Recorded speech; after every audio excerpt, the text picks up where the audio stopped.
Hello दोस्तों, हमारे YouTube channel पर आप सभी का स्वागत है। एक हम कह रहे हुए जो नाच गीत लेके आए, अच्छा लगे तो लाइक सब्सक्राइब कमेंट शेयर जरूर करिएगा।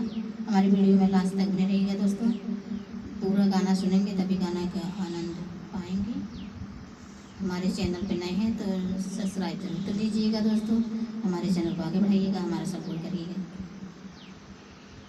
छिली छिली बेचै तरकारी मोरा कोई ऋणिया बेचारी। छिली छिली बेचै तरकारी मोरा कोई ऋणिया बेचारी। हमारे कोई ऋणिया कई लंबा लंबा बारवा हो। हमारे कोई ऋणिया कई लंबा लंबा बारवा हो। गजला लगावै के सिया झारी मोर कोई ऋणिया बेचारी। गजला लगावै के सिया झारी मोर कोई ऋणिया बेचारी। छिली छिली बेचै तरकारी मोर कोई ऋणिया बेचारी। हमारे कोई ऋणिया के चौड़ा चौड़ा माथावा हो। हमारे कोई ऋणिया के चौड़ा चौड़ा माथावा बिदिया लगावै माँ सतानी मोर कोई ऋणिया बेचारी। बिदिया लगावै माँ सतानी मोर कोई ऋणिया बेचारी। छिली छिली बेचै तरकारी मोर कोई ऋणिया बेचारी। छिली छिली बेचै तरकारी मोर कोई ऋणिया बेचारी।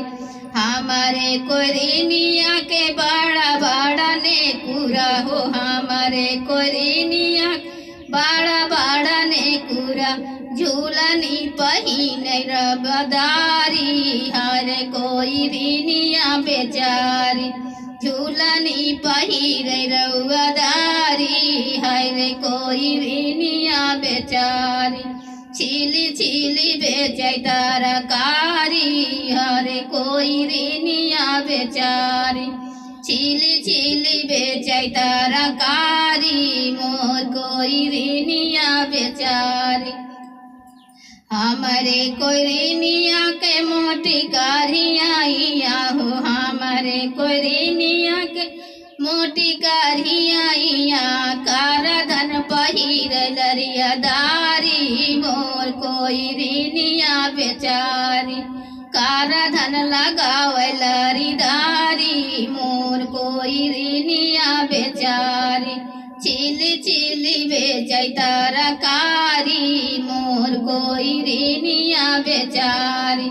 हमारे कोई ऋणिया के छोटा छोटा गोड़वा हो। हमारे कोई ऋणिया के छोटा छोटा गोड़वा छगला पहिनै घुघुरदार हो मोर कोई ऋणिया बेचारी। छगला पहिनै घुघुरदार हो मोर कोई ऋणिया बेचारी। छिली छिली बेचै तरकारी मोर कोई ऋणिया बेचारी। हेलो दोस्तों, हमारा गाना कैसा लगा कमेंट बॉक्स में जरूर बताइएगा।